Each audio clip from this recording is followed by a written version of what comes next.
How about we maximize sustainability? How about we maximize transparency? How about we, maximize impact? And so that's very much what we've tried to do. My name is Madeleine Shaw. Madeleine Shaw, the founder of G-Day. We sat down with Madeleine Shaw for a conversation that matters. Because it's easy in this world to sort of go, oh, I'm going to be a social entrepreneur. I'm going to change the world. And it's like, yes, I do it. It's what I've done. But don't assume that just because your heart is calling you that everything is just going to be easy, because I can tell you through my own experience that it is absolutely not. And in many ways, you can sort of be a victim of your success when, as in our case with reusable menstrual products, we started out with something really heart-based and really sustainability and impact-led.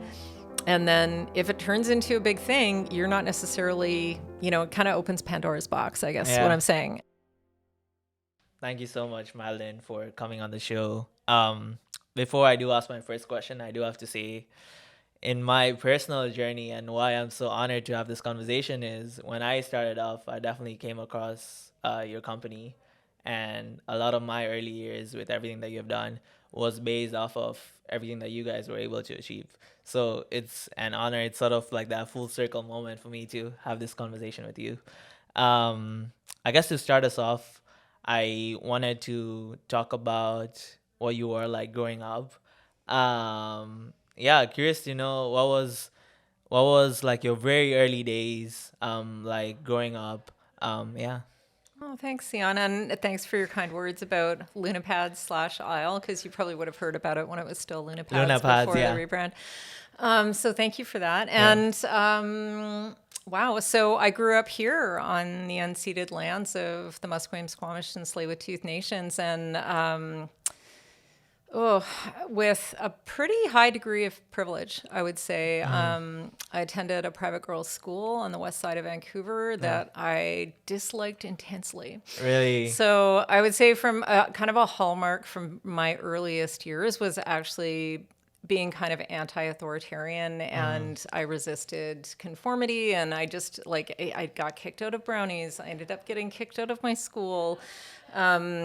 And then by the time, as a kid, I was also very creative. And so I loved textiles and sewing. I loved making things with my hands, and which is true to this day. And so I think my kind of early personality didn't really change that much. It just found some different interesting expressions. But sometimes those expressions were hard, because it's hard to, be different or to think differently from when you're in a fairly conformist, kind of society, when the thoughts that you're having, the feelings that you're having fall outside of that.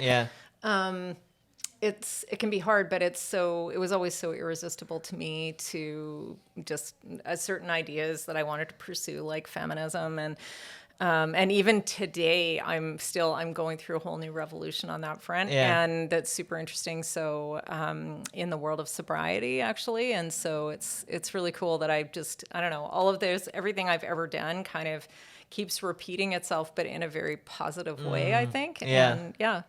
And I'm curious to learn more, like, what is it about? Obviously, the world, first of all, definitely looked very different than it is now. What was it that, I guess, sparked some of these, like, ideas or thoughts at a very early age? Was it maybe some of your friends? Was it people in your life at the time? Like, what was it about that time that you had these certain thoughts or certain ideas that were very different from other people at the time?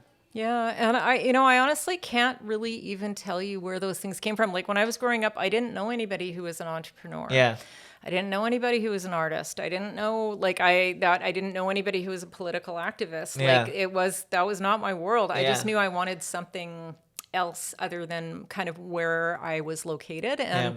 But the most powerful idea that I had when I was a kid was, and I've spoken of this many times, but when I was an adolescent, I read a book called Are You There, God? It's Me, Margaret by Judy Blume.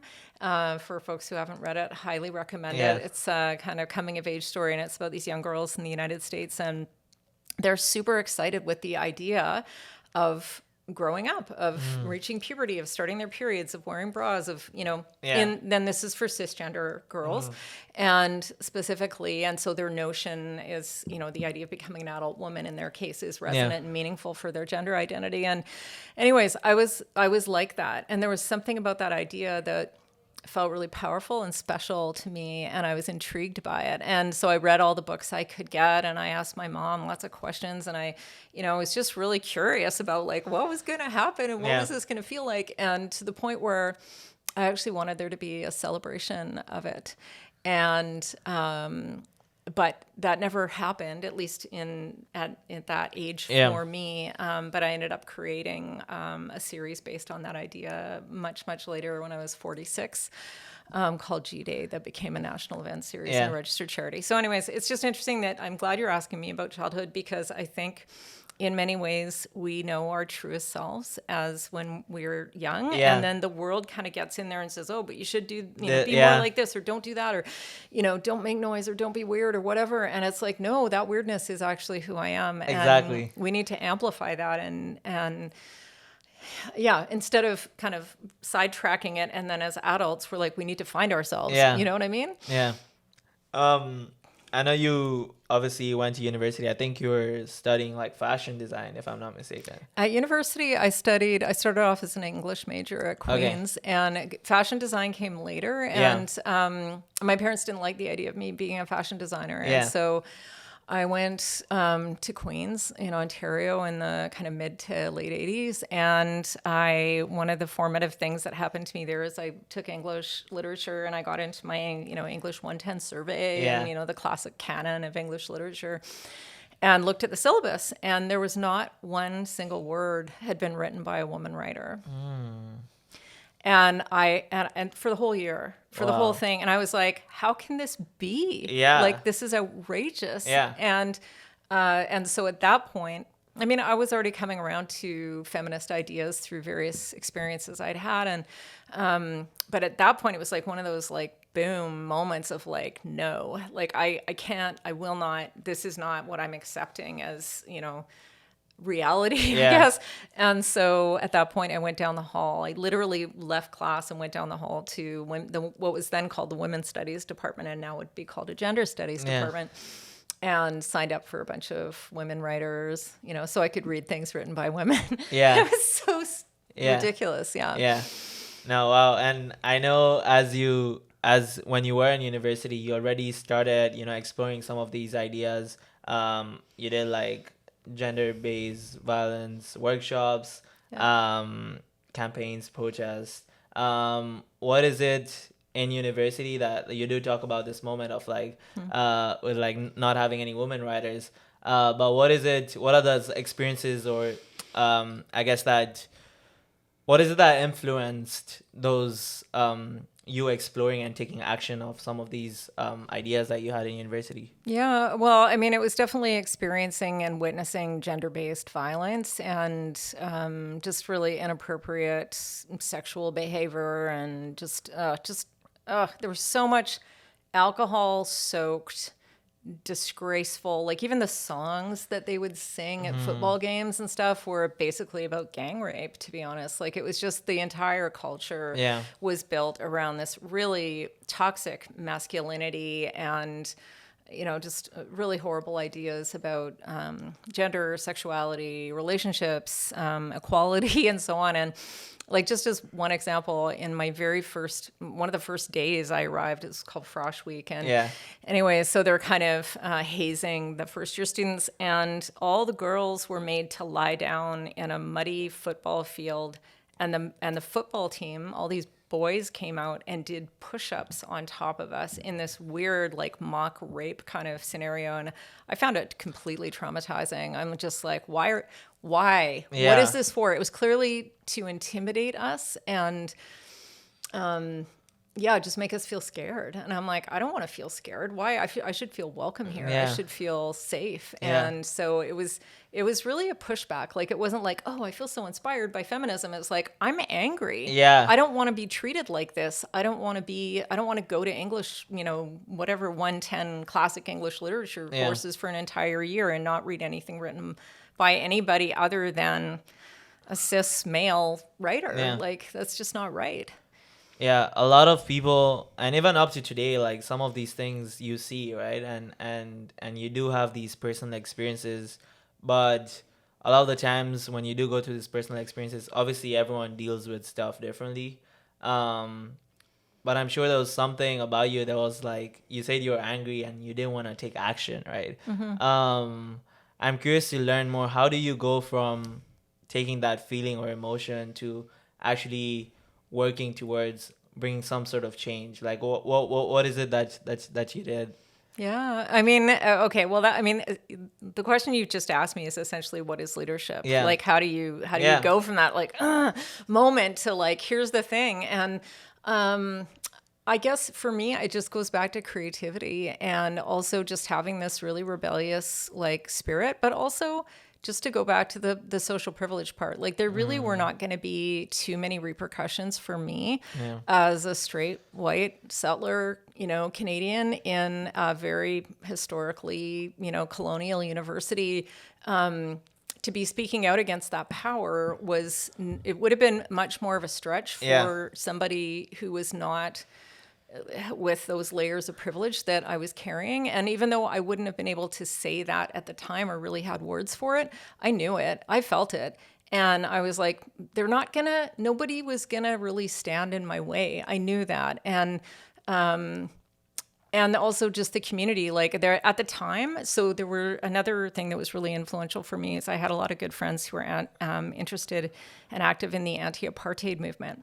So they were, the hot issue of the day was getting universities to divest their investment portfolios from companies that had holdings in South Africa. Yeah. And so I learned a lot from other friends who were activists on that front. And it gave me a lot of courage, even though it was about a very different issue. Yeah. But they're doing it. Yeah. And they're succeeding, and it really showed me that in many ways power it's there for you if you choose to take it. And obviously that's a relative thing depending on where you stand in terms of power and privilege, but and I had some really good supportive friends and who believed in me and helped me. And it was just, that's really where I emerged as a leader. I would say that I was like, I'm just going for it. And I've just always been that way, honestly. Yeah. Thanks for sharing that. I think that's so powerful. And so I feel like it's some of those early days, and you could see some of the work that you did that really shaped, I guess, your passion and also some of the, like, making that difference.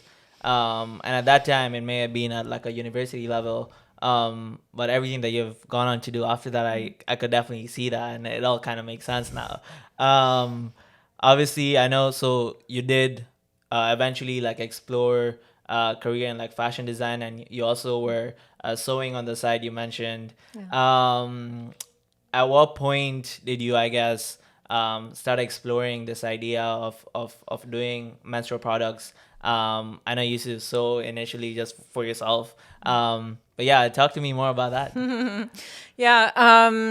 So there was a few things happen kind of at the same time. So it's like, I sort of think of these things in life as sort of like little breadcrumbs, sometimes call them cosmic breadcrumbs, if that's not too woo for folks. But just little indicators. Like, I believe sometimes, as much as we have agency and we make decisions and choices and so on, I feel sometimes like life just sort of happens to you or taps you on the shoulder and says, hey, now that thing. And so that happened to me in the form of I'd stopped taking hormonal birth control pills, and that I'd been taking for 10 years. And so I'd essentially like really dissociated myself from a deep, meaningful relationship with my cycle, right? Yeah. Because for various reasons. And so that changed, and I really was like in this very embodied experience of having my cycle and just, emotionally and physically and all of it. And I was like, this is amazing. Like, I was fascinated. And interestingly, it was exactly this feeling that, as I told you earlier, like my 12-year-old self kind of knew was out there.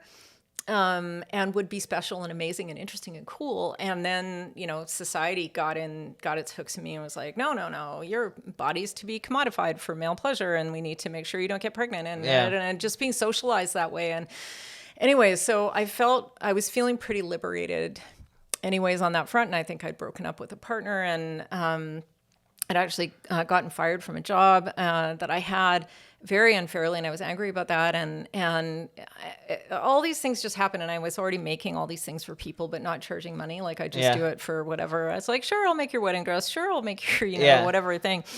And also, finally, last but not least, I started getting monthly like bladder infections and rashes. I'd switched to OB tampons from whatever the other brand I was using because I thought they'd be more environmentally friendly because they didn't have an applicator. And then I started getting all these infections, and I was just like, whoa, like what is up with this product? Like why? This is not me. Like, I'm sorry. Like, this is ridiculous. And then I read an article called The Truth About Tampons that came out in 1991. It was written by Hannah. I was down visiting friends in the States, and somebody gave it to me. And I was just like, wait, what? What? Aren't these products like approved by the US FDA and Health Canada? And aren't they safe? Like, they call them protection, and they call them sanitary, and they call them hygienic and all this stuff. And I was like, I call BS on this. Like at that point, I had a degree in women's studies. That's what I ended up. So I'd become a full-fledged, feminist activist in my 4 years at Queen's. And so I was like, this is real. Like, and I thought it was a really interesting, just topic that was obviously deeply relevant to me and many other people. And so I started making, actually, in fairness, I saw some washable pads that have been made locally here in BC, but I didn't like the design. You had to sew Velcro into your underwear to be able to use them. And I was just like, nobody's going to do that. And they were way beyond, they were much thicker than what I needed for my needs. And they had this sort of clunky kind of energy to them that I didn't want as a fashion person. And, so I started making underwear as well and pads. And when I started using them, the experience completely blew open all of my expectations. Like I really, it was such a transgressive thing to do at the time in the early 90s. But I like doing transgressive things, as we know now. And I just love the feeling of like, it's like, I felt set free. It was like Emperor has no clothes. The Wizard of Oz is just some ugly guy behind a curtain. This is just everything I've ever believed about the culture, about the shame and silence and yuckiness and gross and, whatever about menstruation is complete and utter BS. And it made me happy. Like, it wasn't even the exposure of the lie of it. It was more like just this really embodied feeling of joy and self-acceptance and just being connected with myself finally, no more hormones and no more this and no more that. It's like, I am full on like this creature in this body that is doing this wild thing that connects me with the universe. Like, I am connected with the seasons and the cycles and the tides and the moon and, all of it. And I was like, my mind kind of blew a little bit because just, it was something I'd always known would be there for me if I decided to touch into it instead of pushing it away, because of course I'd been socialized to push it away, like gross, you know. And it's like, no, actually, let's get closer to this experience and see what we can learn from it, and see what that teaches about us, about our body, our literacy, how it works, how we connect with our energetic, how we move through the seasons, how we move through a day, how we experience pleasure, choices that we may make in childbirth, like it's connected to so many things. Like how we feel in our bodies is how we connect to the world, right? So, and it's so interesting that you mentioned like how going through this process of actually making your own products and I guess like changing what the norm was at the time and what other people would use, is going through this whole process in its own gave you these realizations of so much more, and it was way bigger than just making a bunch of products, right? So no, it's really, really interesting that you mentioned that. Thank you so much for tuning in. I hope you're enjoying that bit of the podcast. I was hoping if you can potentially leave a review or subscribe to the YouTube channel if you're listening on YouTube. It would honestly mean the world, and this will help us to reach to more people and have that impact that we want to have. Thank you. So yeah, you do talk about making some of these initial products and what that meant for you in terms of, from what it sounds like, it felt very empowering in the sense that you've had all these like preconceived like opinions about going to the menstrual experience, about other things in life, about society in general, and you making some of those initial products really, I guess, changed that for you and was empowering.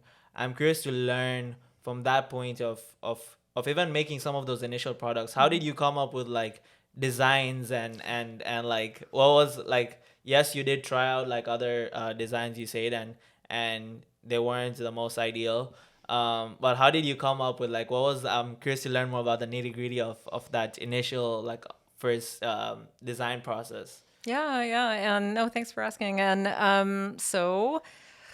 well, obviously, periods are kind of all over the place in terms of, heaviness, and bodies are all over the place in terms of size. And so I tried to design products that were very versatile. And so one of the key design features was a removable insert. And in the in the Luna pads for years and years and years. And also in the period underwear I was making. And so I really wanted them to be adjustable so that and you can still see this in the Boost line of Isle. So you don't get halfway through your day and, the product feels saturated or wet or whatever. And like if you're in the middle of a Canadian winter, like you're taking off a lot of layers if you need to change your underwear, let's face it. And that's not necessarily, something comfortable or easy to do. And so just being able to change one component of the garment without having to change the whole thing made a lot of sense to me. And so that you can still see that kind of legacy in the products today. And it was also really important to me that the products were really colorful and beautiful. Yeah. And because the disposable products just have this really clinical sort of bandagey sort of feeling, like, which of course is associated with illness and pathology and, whatever. And it's like, no, you're actually doing something awesome. And so that was something that was really, really key to my design philosophy. And of course, comfort, breathability, sustainability. The designs and the fabrics that we use at Isle have changed over the years because, of course, fabric technology was not, 15 years or 20 years, it was not what it is today. Like, there's an amazing performance fabrics that can do, wicking and all this, all these different properties that, but we've always maintained a really strong commitment to sustainable, natural fibers. And so again, one of the big trends today is synthetics, and mostly period underwear and mainstream period underwear are largely synthetic. And we've always insisted on, if we're going to use a synthetic, we'll make sure it's recycled and obviously go with organic and so on. And anyways, because textiles can be a really just horribly polluting thing. And so it's like, you don't want to be making a reusable product that's supposed to be sustainable out of textiles that are not sustainable, because it's just why, and well, I know why. It's because it's cheap, and that's what a lot of people are doing. And that's why this is so exciting that institutions are increasingly providing free products for their constituents, because it takes that whole I can't afford it. I can only buy the $10 period underwear, not the really nice Isle one for $40 whatever. If somebody else is buying it for you, then you get this equitable access to quality products that I think is really key. I'm curious to learn more about, in those very initial phases, like, how is it that you came, I guess, to those realizations of thinking about the sustainability component, or thinking about, making it look good, or thinking about comfortability. Like, yes, obviously you said you try them on and your own experiences. But for me, in my journey, it was a constant, I guess, evolving and changing the product and getting feedback and seeing how we can improve it more and more. Would you, I guess, share it with your friends? Oh my goodness. Yeah. Sorry. I thought of that as you were asking the question, and then I forgot to say it. Everybody I knew who menstruated would get my latest kind of invention. And I mean, I was doing things like driving down to Bellingham and filling the trunk of my car with raw hemp, in the early 90s. And still the man who today is my husband, I went down to see him anyways one day, and I had this trunk full of raw hemp. And it was before there was any kind of legalization of cannabis or whatever.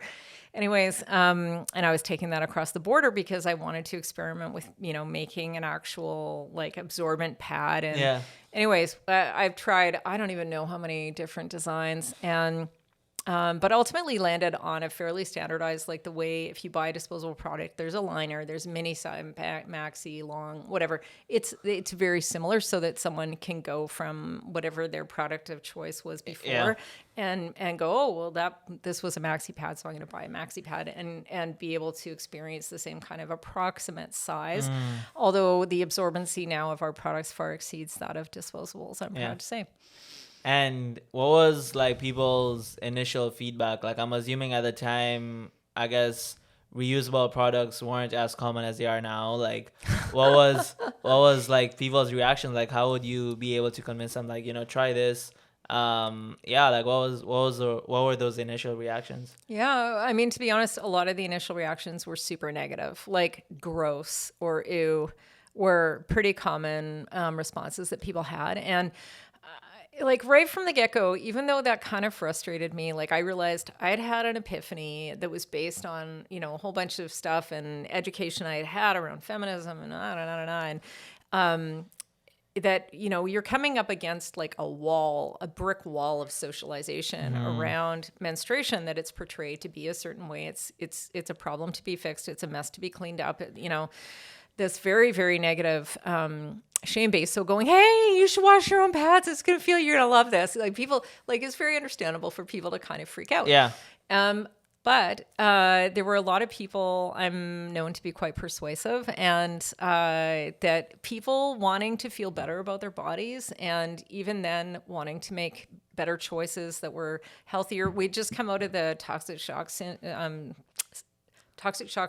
scare with Rely tampons in the 80s, and people remembered that, and where hundreds of women died. And so people knew that tampons were not quite right. Yeah. And the market there was maybe one or two brands of organic tampons, and, it just was not a widely, mainstream thing.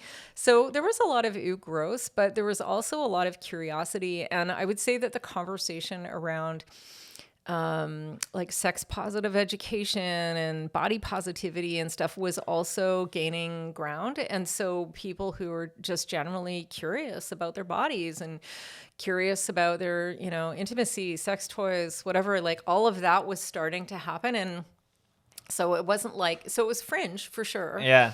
Was not mainstream in any way, but there was definitely an emerging conversation in feminist communities and other communities, sustainability communities, that we sort of touched into, and where people, they were just like probably people were still throwing away newspapers and, tin cans and stuff like that, but it was changing. Yeah. Like you'd see your first recycling boxes, and you'd see like that is the same kind of era of the early 90s. Yeah. And so there were always enough people to kind of keep going. And then the feedback that they had was like, oh my God, this is so cool. This is so interesting. And like, what a cool thing to do.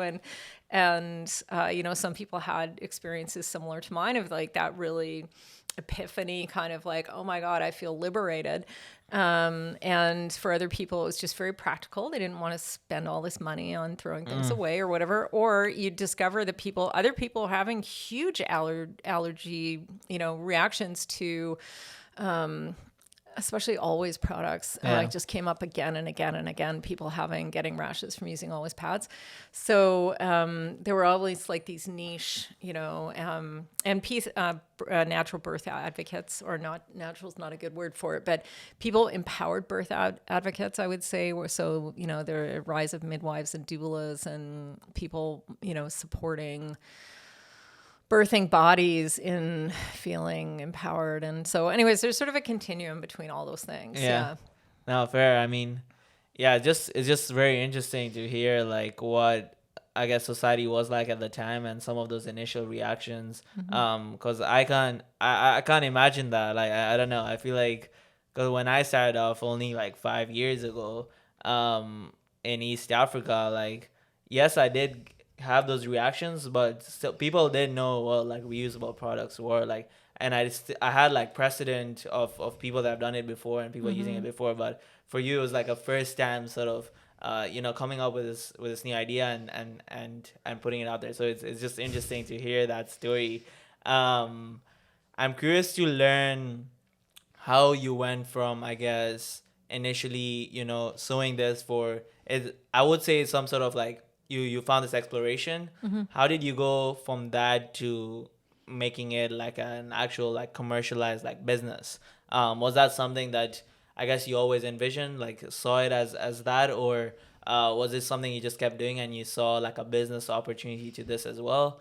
How did you go from that? And I know you guys will call. I don't know if you guys will call Everywhere Designs. But I read that as well. So yeah, talk to me about that and also like meeting your co-founder and stuff. Yeah. And how that went about. Totally. So yeah, thank you for that, and thanks for doing such great research. So Everywhere Designs, WARE, was the name of my first company that I started in 1993, and Luna Pads and Luna Underwear were the two of the many products. Like I was making reusable shopping bags. People, Wow. like that was another major thing that I made. And anyways, so I recognized that if I was going to be able to keep going, that I would have to monetize this Yeah. somehow. And I also recognized that I had no business experience or education. And so I enrolled in an entrepreneurial training program at BCIT Nice. called Venture Program. And that was in 1994, I guess. And so because before that, I was just kind of making it up. Like I would just say, well, how much do you think this is worth? Or Yeah. just kind of make it up. And anyways, but starting a business felt like the most efficient way to expand the feeling of consciousness change that I had that had been engendered through the use of the products. So really, it wasn't even like, oh, maybe I should write a song about this, or maybe I should make a movie about this, or maybe like it just because of the nature of the products, like you had to have this physical experience of them that really Yeah. was not possible any other way. Yeah. And the only way that I was going to be able to do that was to set up a company to sell them that then would allow me to continue to, Yeah. make them and whatever. So I don't have, I would say, a natural aptitude for business. Like I'm extremely right-brained person, as Yeah. I'm sure you can figure out by now, and much stronger in the creative visionary end of things than I am on the practical details and that type of thing. But fortunately, so I had a store for 3 years at Smythe and Hamilton, downtown Vancouver, and I was making artisanal fashion. So I Yeah. was making so many things. Yeah. Like, I mean, there's no way I couldn't have earned a living just selling washable menstrual pads Yeah. and period underwear.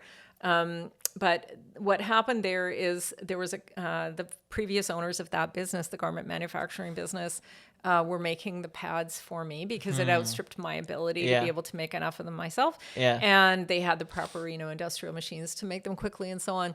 Anyways, but it was an older couple, and they decided to sell the business and just walk away from it. And so I was able to obtain a loan to buy the business from them. And so I purchased, like I took over the lease. I bought all their sewing machines and hired a couple people and just sort of got to work. And it was really, it was too much for me. Like, to be honest, I did some really good work, but managing a business and maintaining my creativity, especially in all the different, there was a store, I did contract manufacturing for people. I was making the pads. I was doing custom stuff like wedding Yeah. dresses and whatever for people. Anyways, but these are the types of things you learn when you're 25 and Yeah. trying to figure things out. And but finally, so I closed the store at the end of the lease because I just didn't want the responsibility, but also I wanted to work full time on developing the pads, because I still remember the day of saying to myself, you can make dresses anytime. Yeah. You can't just do this, and it was so much in line with my politics and activism. So anyways, I met my business partner, Suzanne Siemens, in 1999 at a community leadership course that we were taking together. Nice. And it was really amazing because I was in there with my mom said I should take the course. She heard about it. Yeah. And so I went in, and there were all these people, corporate people. It was basically training people to join boards. It was called Leadership Vancouver. And it was like Board of Trade and Volunteer Vancouver, whatever it's called now. And anyhow, they had this program to train people, mostly corporate people, to be on boards. And so I met Suzanne as part of that. And interestingly, when I talked about those subgroups of people who were interested in our products, she had struggled a lot with maintaining pregnancy and had lost several pregnancies by the time I met her, and just was really dealing with a lot of trauma around that, and just, when somebody is trying to get pregnant and really paying attention, they really need to be super mindful of their cycles for obvious reasons, and also take very good care of themselves. And so she was interested kind of for that reason, and also was unhappy with her job and whatever. Anyways, and she is a very left-brained person. So she and I recognized immediately that we had these kind of very different skills, and just bit by bit kind of got involved. It happened really quickly. Well, yeah, it just felt right. Yeah. And we've been working together ever since. Wow. And I'm curious to learn more, because you do mention like you guys do have those complementary skill sets, but also like, I guess, like, I'm assuming different perspectives and different things that you both, I guess, bring to the table.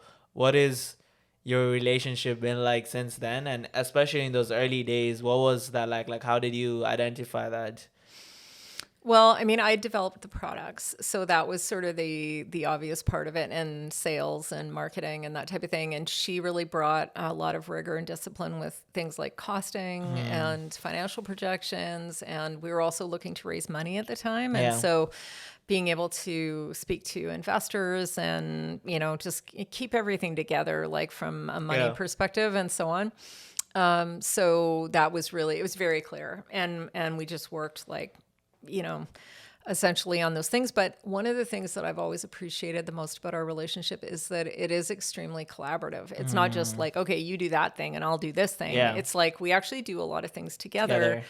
Yeah, and it strengthens our ideas. Like we always build on each other's ideas in interesting ways. And it's funny because it's like that kind of creative friction can really go, it can go badly. Like, it's like, I don't think the way you think, and the thing you think is important isn't important to me, and whatever. But we've always maintained such a deeply respectful attitude towards one another, and also very open, very transparent communication. And so it's like, if something is kind of going sideways, we'll talk about it and just be like, actually, you know, whatever. And but it's very honest. It's not like, it's not judgmental. It's not, you know, whatever. It just is. And we know that we're in it for the greater good.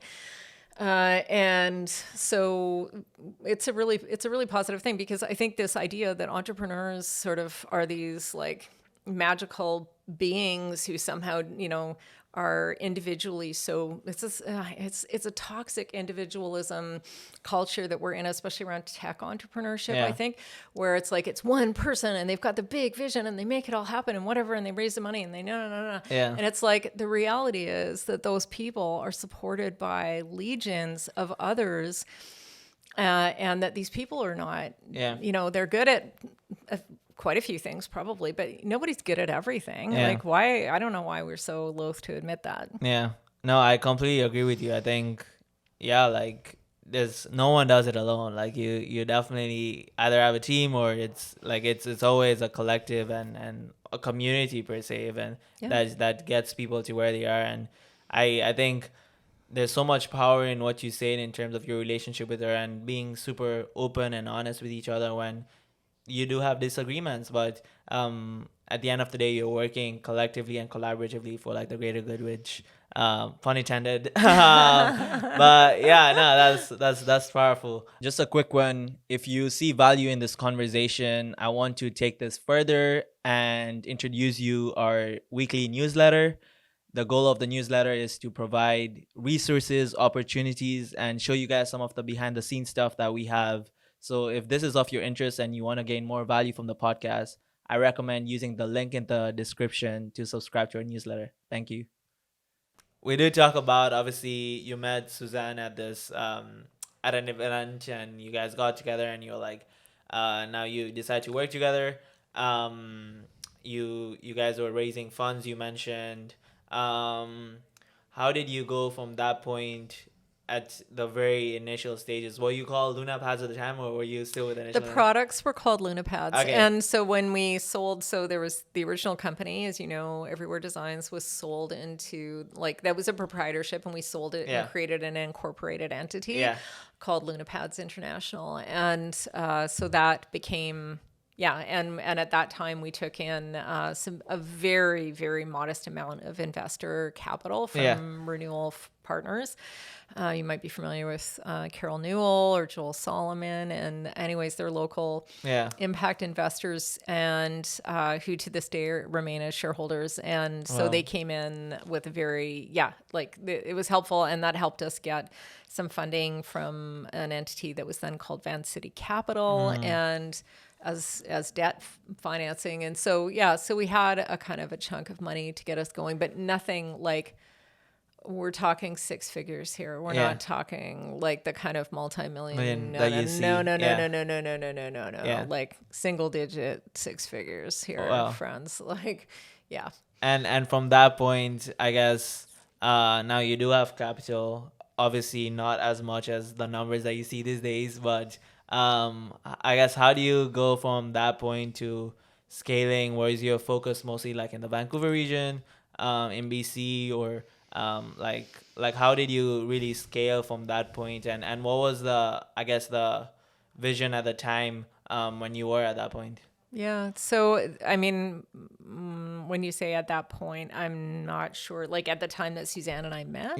Or like in some of those initial stages when you guys were like fundraising and stuff. I mean, everything. And so the fundraising was done in a very modest way, and it wasn't like some big roadshow like people do now and so on. And we've obtained only very small amounts of investor capital over the years, very modest amounts. And so otherwise we've pretty much bootstrapped and also obtained debt financing to kind of hang in there. But this is not easy work. And like we've had to evolve our business model. We started out, and this is pre-internet. And so it wasn't like, oh, hey, put up a website. And it's like, there were no websites, people. Let me tell you, like, I think I put up my first website right at the time I met Suzanne, like maybe in 1998. And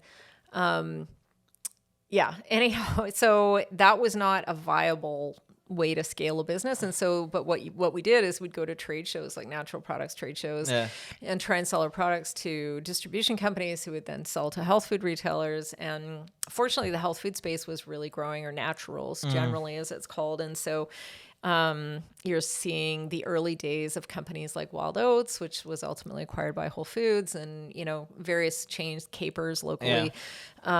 Anyways, so really working hard to get those types of sales, which are very low margin and require a lot of marketing. And so anyways, we ran out of money pretty quickly, but we're actually kind of saved by the internet. And online shopping was perfect for our products because they're light, they're like very practical things. Like, they're kind of niche. They're light. They're non-perishable. They're easy to ship. They were NAFTA. Like most of our customers to this day are in the United States, and just because the population base is so big, but we do, probably about 35% of our business in Canada, and then another 5% that's international. But our products are sold and used in over 40 countries internationally, and we're still mostly an online-based business now because it's a better value proposition for anybody who's like, your margins are better, you make more money. For folks not in the business world, when you sell online typically than when you do through multiple layers of distribution and retail sales. But the thing that is exciting to us right now is institutional opportunities, where you're increasingly seeing governments, civic bodies, employers, educational institutions providing menstrual products for their constituents. And that is pretty much my favorite thing to get into now, because it's a whole new space in terms of a sales opportunity, but it's just a better space for folks who menstruate, because they're being given things for free, right? That as a matter of basic human rights and dignity and justice, and in order to help them, fully participate in life, studying, working, whatever. And like, that is, I got to tell you, like it's one of the crowning achievements, I would say, of my career. Is like, it's one of the best things to ever happen, and sort of reflects like, yes, it took me 30 years, to actually realize this sea change in people's mentality and so on. And obviously I'm not the only one who's been part of this menstrual equity movement, but we've certainly been a really significant part of it. And I've nurtured a lot of leaders and other entrepreneurs and whatever brought folks along, and now we're living in times when, we're going to see, I think by the time, whatever, I'm an elder, that, sustainable quality menstrual products will be provided universally to everyone who needs them. And I just think that, for all that the world's a messed up place, if that can happen, then something, there's hope for us after all. Yeah. I mean, just talking on that last bit that you mentioned, going from a society where people hadn't even seen products like this to now, I guess, getting institutional funding and seeing the norm. You have obviously seen this space grow so much. And you mentioned that that's like a very like crowning achievement, and you've been able to be part of that in a lot of ways. What does that mean for you? And also in terms of how obviously you guys rebranded to Isle. Talk to me more about going from, I guess, more local to global and having also that impact, and the changes that this space has had. I know it's a loaded question, but yeah. There's a lot there. Okay, well, I guess I'm going to start with the changes in what I see in the industry. So, around 2015, 2016, Newsweek declared it the year of the period, and we saw increased activity in terms of, the so-called tampon tax, like state tax, being struck down by state legislatures in the United States and led by a woman called Jennifer Weiss-Wolf, and also a whole host of Canadian activists called Canadian Menstruators, and they got, Stephen Harper's government to get rid of the GST on menstrual products and so on.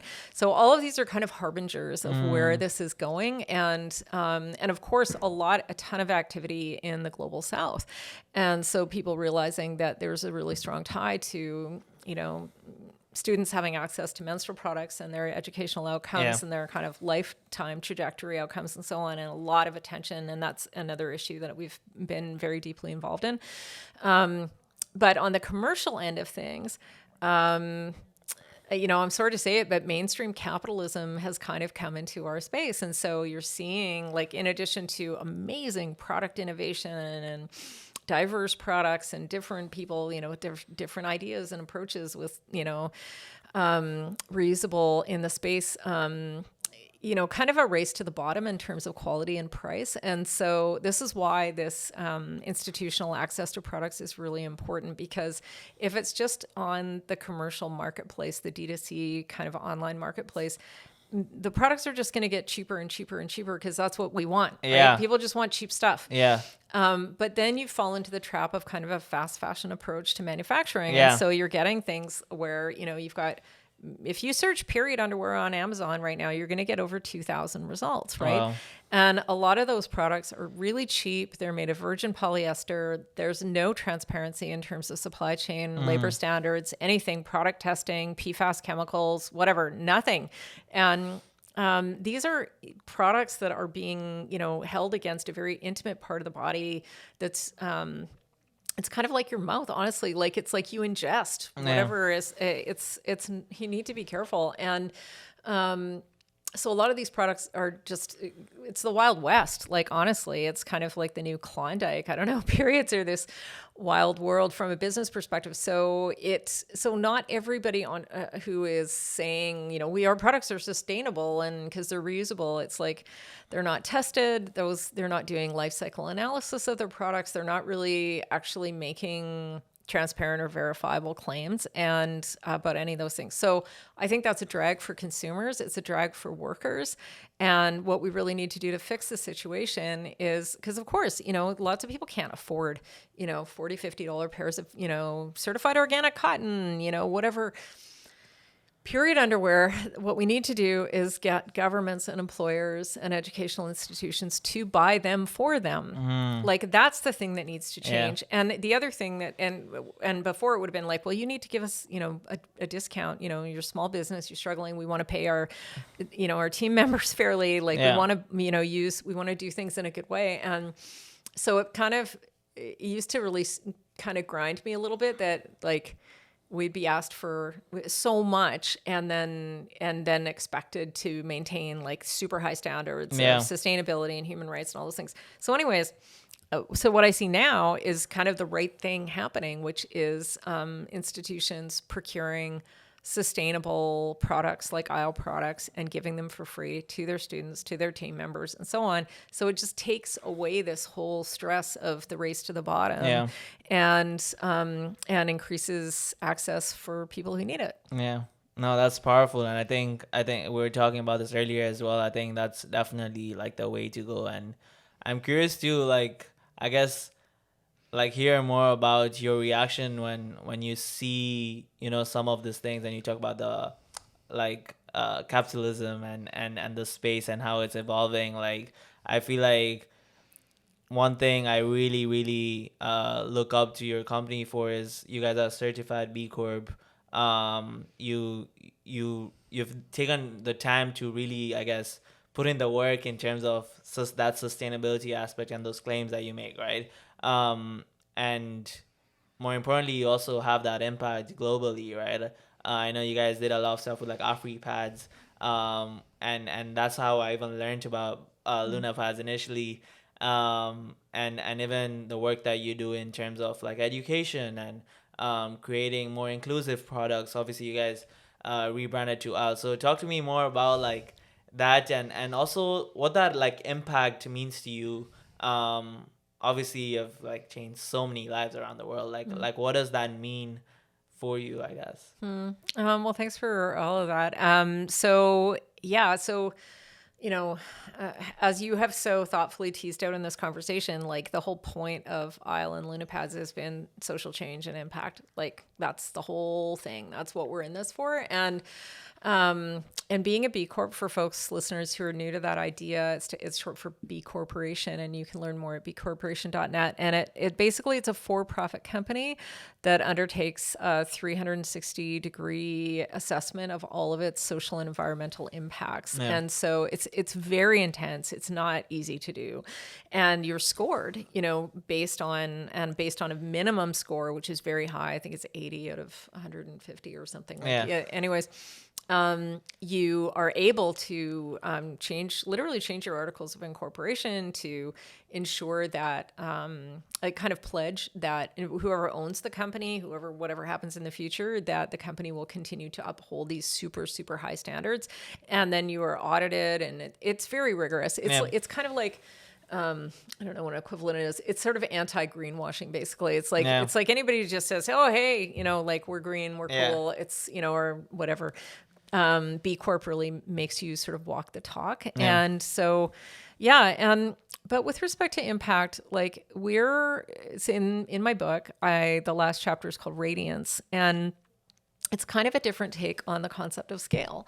Like in business, when we talk about scaling, it's typically this fetishized kind of hockey stick that just reflects sales growth. It doesn't reflect anything else. Yeah. It doesn't reflect the good that the company does. It doesn't reflect how happy your team members are. It doesn't reflect how innovative somebody is. Like it doesn't do anything. It's just one thing.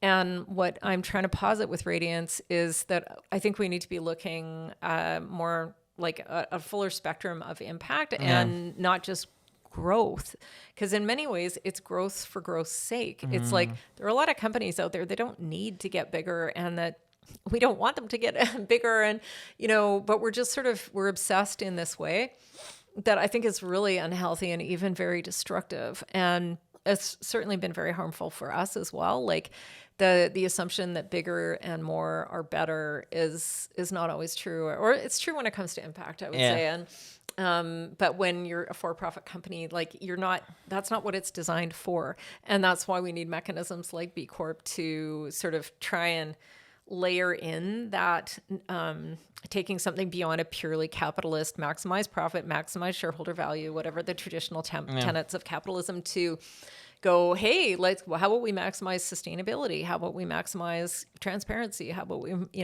maximize impact? And so that's very much what we've tried to do all along. And I will say about it, though, it sounds great. You're like, oh, wow, cool. Yeah, awesome, right? But the reality of it is that it's made it very hard for us to survive in the traditional kind of the vortex of mainstream capitalism that we are in. And it's hard to do things differently. And I know a lot of people, do good by doing well and, say things like that. But I think unless you're an entrepreneur who's actually dedicated their career to doing it and understood that, like, there are no perfect solutions, and people who think that we're sort of saints or something are like, we're just human beings trying to figure something out. And that's very hard to figure out, because what I would say to anybody, and I know there's a lot of people listening who are just, going, I'm thinking about starting something, right? And is that to be a successful entrepreneur, which is to say, to develop a quality product or service that brings good value to your customers at a reasonable price and makes you enough money to be able to continue to pursue your enterprise, that's a really hard thing to do. It's easy to say it. Yeah. And when we say also success, it's like, what does that word mean? But when we layer on, say, we're going to try and do this in as sustainable, socially impactful, humane, just, whatever way, as well as maintaining, being able to make enough money to pay our staff and whatever. It's like, it's hard. It's really hard. And you're making it harder to be good. And I don't want anybody to, because it's easy in this world to sort of go, I'm going to be a social entrepreneur. I'm going to change the world.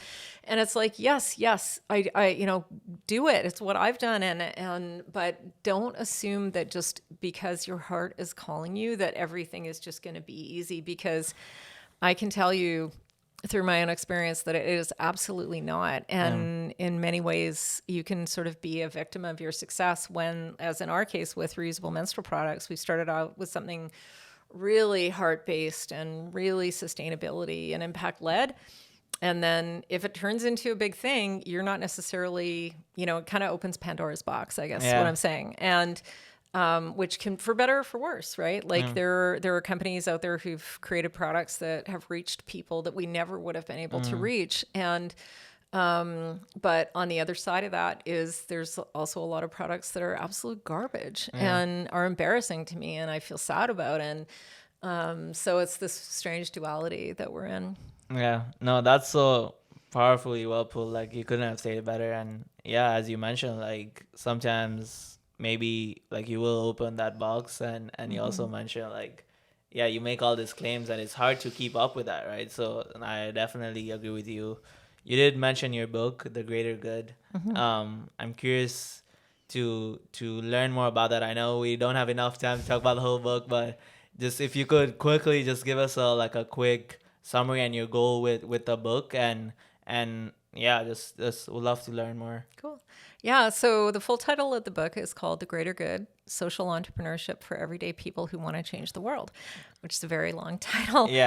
But what I was really trying to get at is that, as we sort of touched on earlier, that we're living in a culture of entrepreneurship that really reflects a certain very specific kind of person for the most part that we see in the media, right? And we know it's Jeff Bezos and Elon Musk and Mark Zuckerberg and blah, blah, blah.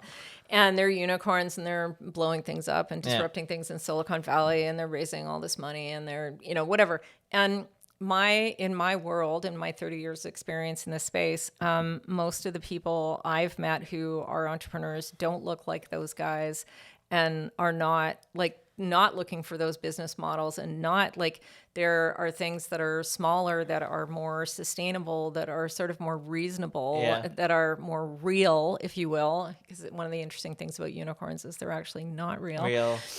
And that we're not playing this game of, just like the business practice of that type of entrepreneurship is raise as much money, capital as you can, scale your company as quickly as you can, and then sell it.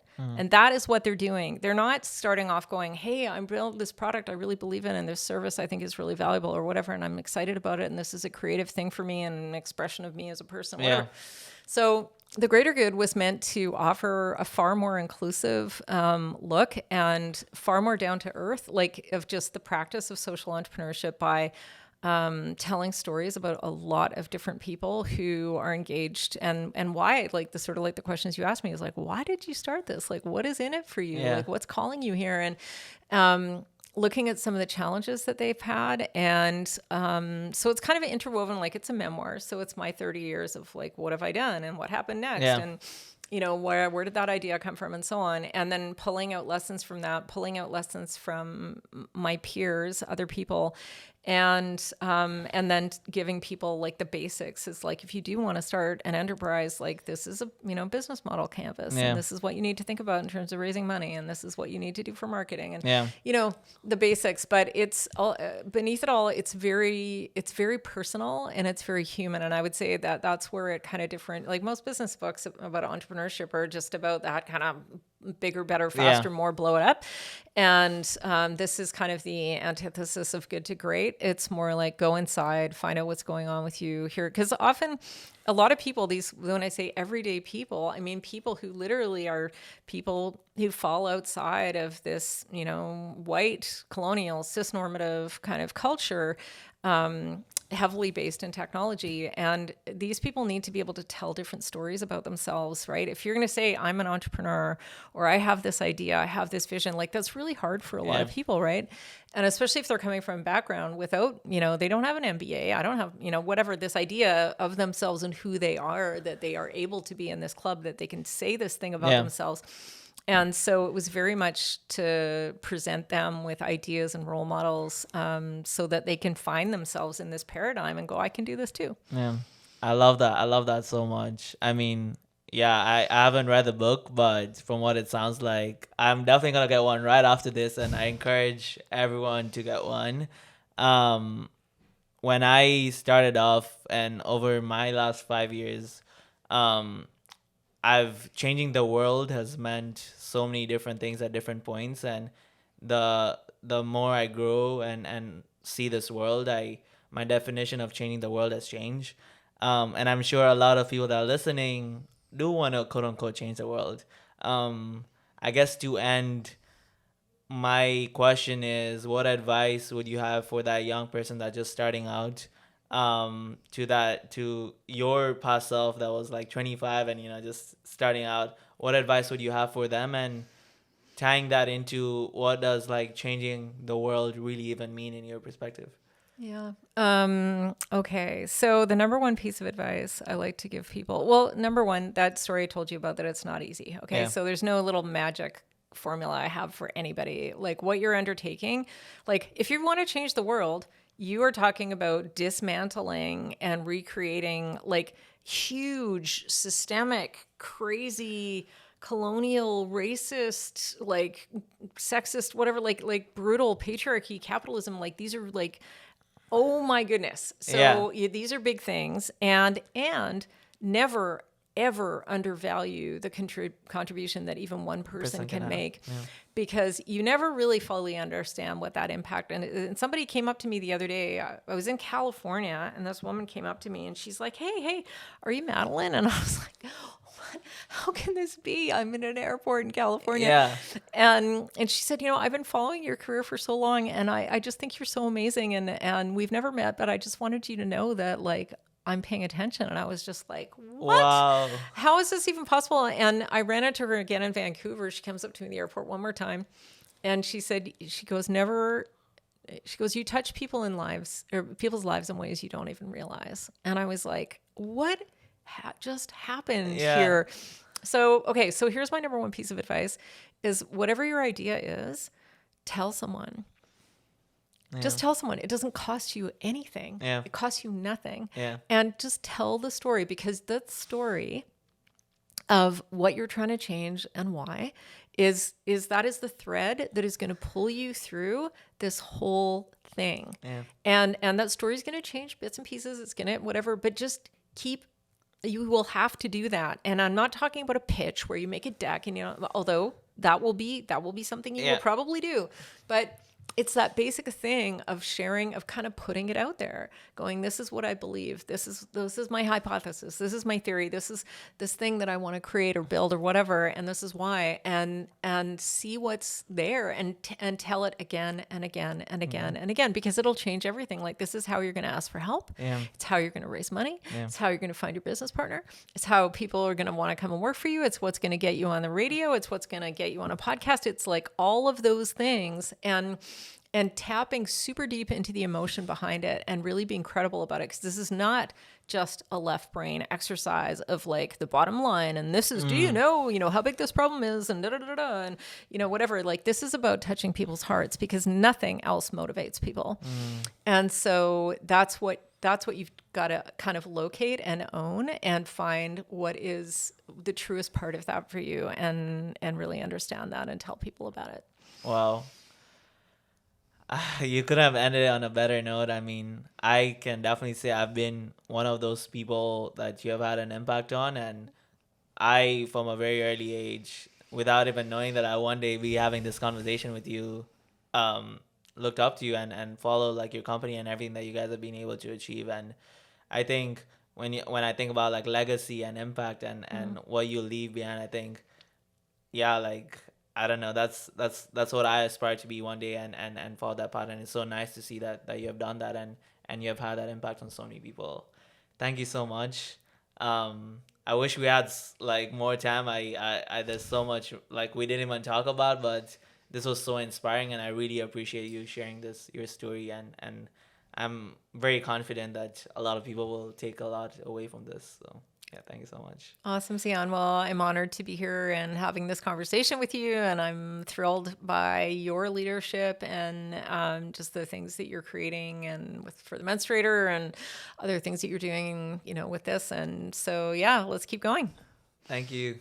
I hope you are as inspired by this conversation as I was. If you'd like to follow our journey and learn more about some of the other episodes, I encourage all of you to check out our social media platforms at Leaders of Today Pod. That is at Leaders of Today Pod. Before we end, I want to remind you that as young people, we're not only the leaders of tomorrow, but we're the leaders of today.